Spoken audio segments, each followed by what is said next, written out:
বলিউডের হিন্দি ছবি ফ্রডসাইয়া দেখেছেন আপনি? এই ছবির নায়ক আরশিদ ওয়ারসি একের পর এক মেয়ের সঙ্গে সম্পর্ক স্থাপন করেছিলেন এবং 2019 সালে মুক্তি পাওয়া এই ছবিরই যেন বাস্তব রূপ রায়গঞ্জ শহরে। কেন বলছি? রায়গঞ্জের ভুয়ো আইপিএস হৃদয় দেব বসা গ্রেফতারের পর তার কীর্তিফাঁসের পর একের পর এক কীর্তিফাঁসের পরই কিন্তু যেন আমাদের মনে করিয়ে দিচ্ছে বলিউডের সেই হিন্দি ছবি ফ্রডসাইয়াকে। দেখবো এক ঝলক। उंगली दिखाइए, पहन लीजिए, हम कुछ नहीं सुनेंगे। बेशरम आदमी, अरे रंगे हाथों पकड़े गए हो, अब भी कुछ बोलोगे कि नहीं? अरे जवान ना काटेंगे तुम्हारी। जिंदगी भर भी खाली बैठे रहो ना तो तुम्हारा और बच्चे का खर्चा उठा सकते हैं हम।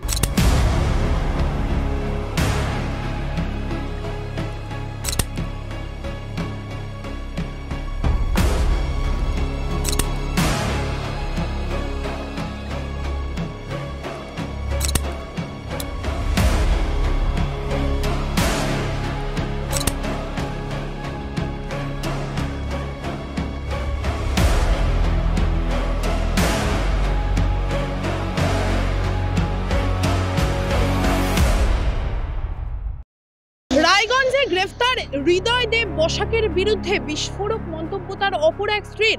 এদিন আরসিটিভি সংবাদের মুখোমুখি হয়ে শিলিগুড়ি থেকে সেই বিস্ফোরক মন্তব্য করল হৃদয় দেব বসাকের অপর এক স্ত্রী পাপিয়া তলাপাত্র। অপর এক স্ত্রী কেন বলছি? একটি নয়, দুটি নয়, একাধিকবার বিভিন্ন মহিলাদের ভুয়ো পুলিশ অফিসার, আইপিএস অফিসার, এমনকি ইন্টেলিজেন্স ব্যুরোর কর্মী বলে নিজে পরিচয় দিয়ে প্রতারণা করেছে বিভিন্ন মহিলার সঙ্গে এবং একাধিকবার বিয়ে করেছে হৃদয় দেব বসাক। ইতিমধ্যে কিন্তু হৃদয় দেব বসাককে গ্রেফতার করা হয়েছে এবং এই ঘটনায় কিন্তু পাপিয়া তলাপাত্র, যার সঙ্গে 2016 সালে বিয়ে করেছিল হৃদয় দেব বসাক, সেই পাপিয়া তলাপাত্র কিন্তু আরসিটিভি সংবাদের মুখোমুখি হয়ে জানিয়েছেন তার সঙ্গে প্রতারণা করেছে হৃদয় দেব বসাক।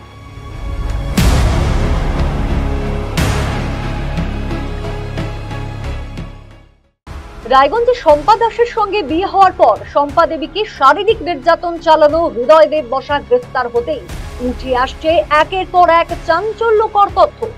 সত্যের খোঁজে আরসিটিভি সংবাদ সজাগ ও সতর্ক, আর তাই হৃদয় দেব বসাকের কাহিনী জনমানসে তুলে ধরতে ময়দানে নেমে পড়েন আমাদের প্রতিনিধিরা। আর তথ্য প্রমাণ হাতে আসতেই হৃদয় দেব বসাকের একের পর এক নারী সঙ্গ এবং একের পর এক বৈবাহিক সম্পর্ক মন করিয়ে দিল হিন্দি সিনেমা ফ্রডসাইয়ার চিত্রনাট্যকে। কেন বলছি এ কথা? তাহলে চলুন শুনে নিই হৃদয় দেব বসাকের আরো এক বিবাহিত স্ত্রী শিলিগুড়ির পাপিয়া তলাপাত্র ঠিক কি বলছেন। আমাদের শিলিগুড়ির প্রতিনিধি কথা বলেছিলেন এই পাপিয়া তলাপাত্রের সঙ্গে। অ্যাকচুয়ালি আমার সাথে হৃদয়ের ফেসবুকের তুলনায় সোশ্যাল মিডিয়ার মাধ্যমে পরিচয় হয়েছিল।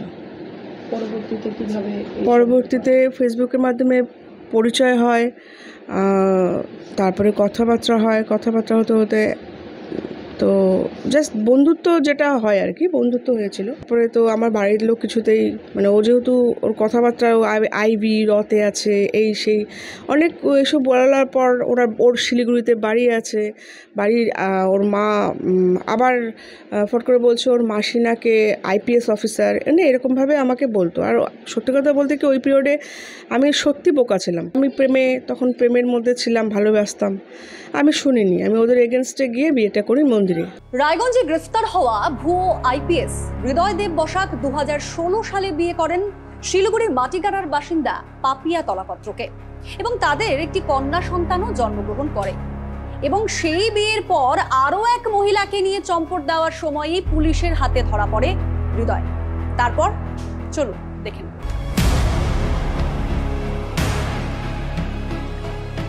2017-তে আমাদের বিয়ে হয়, আমার মেয়ে আসে 17 এপ্রিল মাসে 28 তারিখ। তো মেয়ে হয় অন্নপ্রাশনের আগের থেকেই না, ও এই মাটিগাড়ায় একটা জায়গায় ও ভাড়া বাড়ি নিয়েছিল। ওখানে একটা মেয়েকে নিয়ে থাকতো, কালচিনির মেয়ে, ওকে বউ পরিচয় দিয়ে ওখানেই রাখতো। এবার মেয়েটা তো হোটেলে কাজ করতো, মেয়েটার তো সকালে ডিউটি ছিল। এবার হৃদয় কী করতো, ওখানে আমাকে যেটা বলেছে যে আমি হোটেলে কাজ করতে যাচ্ছি, সারা রাত ওইখানে মেয়েটাকে নিয়ে থাকতো, তারপর দিনের বেলা ওইখানে চলে আসতো। আপনার মেয়েটাকে নিয়ে যখন আমাদের বাড়ির গাড়িটা নিয়ে যখন পালিয়ে যায়, তো 2 দিন ধরে যখন ফেরে না, তার জন্য আমরাও অনেক খোঁজখবর করি। এক সময় হৃদয়ের ফোন অন পাই, আমি অনেক ওকে রিকোয়েস্ট করি যে যা হয়েছে ফিরে আসো। মালবাজার থানার থেকে ফোন করে বলছে যে হৃদয়দেব বসাক আপনার কে হয়? আমি বললো ওকে অ্যারেস্ট করা হয়েছে, এই ব্যাপার, মেয়েটা শুদ্ধ, গাড়ি শুদ্ধ, অ্যারেস্ট করা হয়, দুজনকেই থানায় রাখে। তো এবার আমাদের যেহেতু গাড়িটা আমাদের আছে, তো আমার ফ্যামিলির লোক যায় গাড়িটাকে ছাড়ানোর জন্য যায়, কিন্তু গাড়িটা তো ওরকমভাবে ছাড়েনি, গাড়িটা কোর্টেই চালান করে, সাথে হৃদয়কেও। তো আমার গাড়ির জন্য তো আমার বাবা মা যেভাবে হোক লড়াই ফড়াই করে গাড়ি ছাড়িয়ে নিয়ে আসে। আর হৃদয়দেব বসাককে ওর ভাই বিক্রম বসাক, ওর মা সাবিত্রী বসাক, আর ওর বিক্রম বসাকের মাসি, আমি ঠিক নাম জানি না, এনারা 3 জনে মিলে গিয়ে ও বেলটেল করিয়ে নিয়ে এসে ছাড়িয়ে নিয়ে আসে। পাপিয়া তলাপাত্রের সঙ্গে সম্পর্ক থাকাকালীনই এই হৃদয়দেব বসাক ভুয়ো আইপিএস আরও এক মেয়েকে তার সোশ্যাল মিডিয়ার প্ল্যাটফর্মে কথার জালে ফাঁসান, এমনটাই অভিযোগ। এভাবেই কলকাতার এক মহিলাকে নাকি বিয়েও করেন, তাই তো বলছেন পাপিয়া দেবী। 2022-এ ফোন করলো, মানে অনেকটা লং গ্যাপ।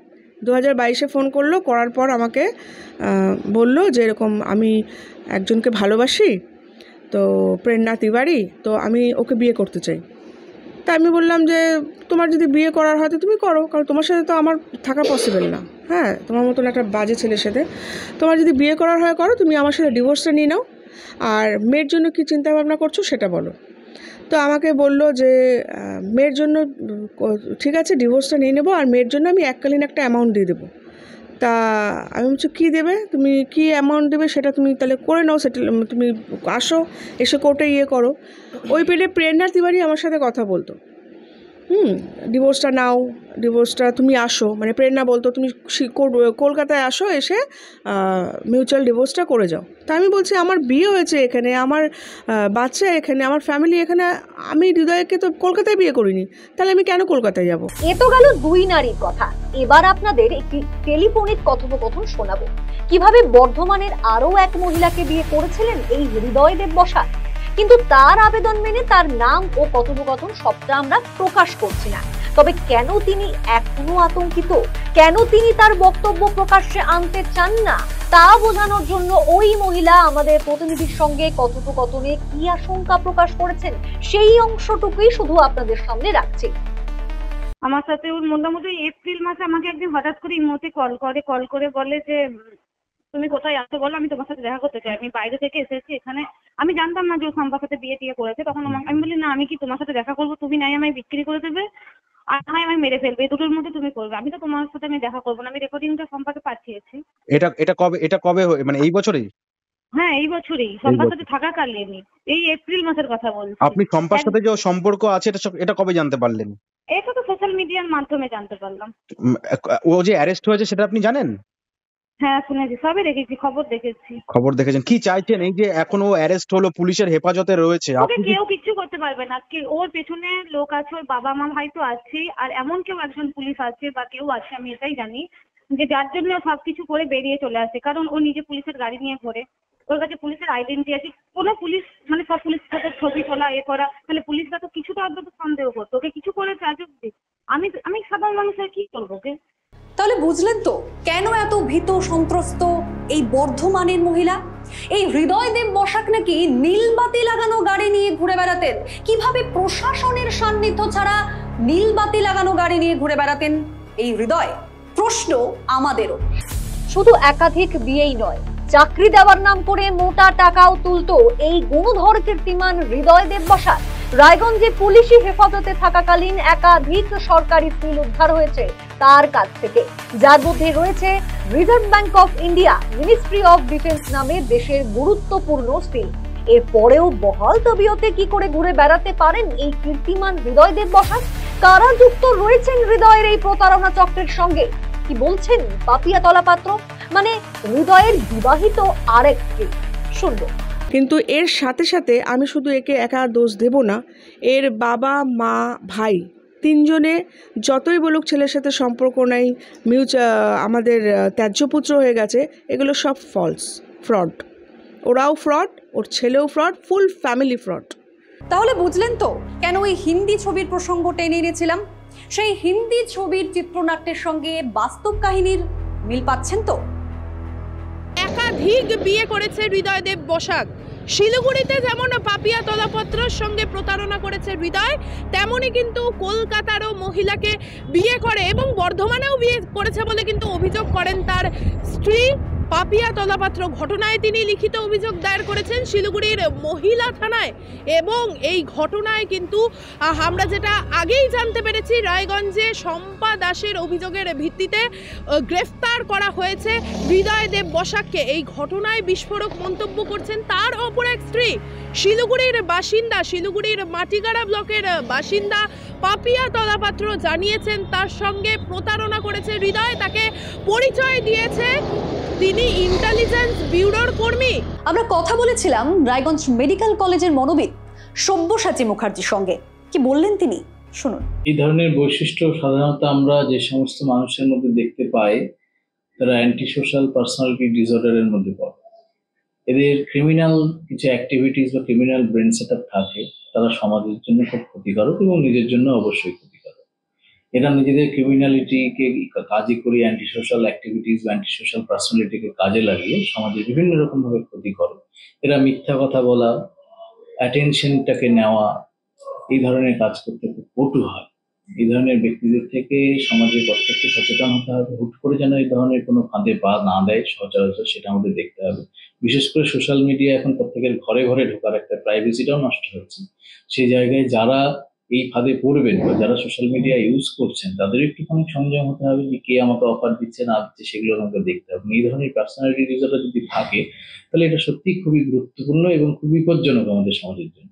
এবং যে ব্যক্তি এই ধরনের ঘটনা ঘটাচ্ছে আমাদের মাধ্যমে, যেটা আমি শুনতে পাচ্ছি, তার বিভিন্ন ধরনের জায়গা থেকে টাকা পয়সা তোলা বলছেন বা নারী সঙ্গ বলছেন, এই ধরনের ক্ষেত্রে বর্ডারলাইন ডিসঅর্ডার থাকতে পারতে মানসিক বিকারগ্রস্ত, তার সাথে সাথে ক্রিমিনাল অ্যাটিটিউড বা ক্রিমিনাল পার্সোনালিটির মধ্যে অবশ্যই আছে। কোনো একটা মহিলা যে ইকোনমিক্যালি খুব খারাপ জায়গা থেকে আস্তে আস্তে স্ট্রাগল করে নিজেকে দাঁড় করানোর চেষ্টা করছে, অবশ্যই তার মধ্যে ডিপ্রেশন, অ্যাংজাইটি এগুলো কাজ করবে। সে মানসিক দিক থেকে স্টেবল নয়। এই ধরনের প্রি প্ল্যান্ড যে সমস্ত পার্সোনালিটি বা সোশ্যাল পার্সোনালিটি ডিসঅর্ডারের মানুষ থাকে, তারা সেই সব ঘটনাকে এমপ্যাথি এবং সিম্প্যাথিক্যালি খুব ভালো এরা কাজ করতে পারে। এমপ্যাথি এবং সিম্প্যাথিকে ইউজ করে এই ধরনের ঘটনাগুলো তারা সমাজে একের পর এক মহিলাকে প্রতারণার জালে ফাঁসিয়ে কিভাবে তাদের অথই জলে ফেলেছেন এই প্রতারক হৃদয়দেব বসাক, তার এত কিছু ঘটনার পর কি পদক্ষেপ নেয় প্রশাসন? নজর থাকবে আমাদের। এই প্রতারকের কঠোরতম শাস্তির দাবি উঠতে শুরু করেছে। একদিকে মহিলাদের সঙ্গে প্রতারণা, অন্যদিকে দেশের গুরুত্বপূর্ণ দপ্তরের সিল ব্যবহার করে প্রতারণার ছক। আদৌ এই সমাজ কতটা সুরক্ষিত এই হৃদয়দের মতো প্রতারকদের প্রকাশ্যে ঘুরে বেড়ানোয়? কি বলছেন পাপিয়া তলাপত্র, শুনবো। একে শাস্তি তো দিতেই লাগবে, কারণ এ যদি ছাড়া পায় তাহলে পরে আবার অন্য কোনো মেয়ের লাইফ নষ্ট হবে। আর আমি এটা শেষ অবধি দেখব। আমি ওর ফ্যামিলিকেও টানবো কোর্টে, আর হৃদয়ের তো শাস্তি হতেই লাগবে। হৃদয়ের মতো প্রতারকের শাস্তি চান পাপিয়া দেবী। পাপিয়া, শম্পা থেকে শুরু করে একাধিক মহিলার জীবন নষ্ট করা এই হৃদয়দেব বসাকদের কি উদ্দেশ্য জানেন? সোশ্যাল মিডিয়ায় একাধিক মহিলাকে কথার জালে ফাঁসিয়ে ভুয়ো পরিচয় দিয়ে শারীরিক সম্পর্ক স্থাপন, ভুয়ো সিল ব্যবহার করে প্রশাসনিক নিরাপত্তা নষ্ট করা। এদের কি শাস্তি হওয়া উচিত? এই ধরনের মানুষের জন্য কতটা নিরাপদ আমাদের সমাজ? প্রশ্ন কিন্তু থেকেই যাচ্ছে।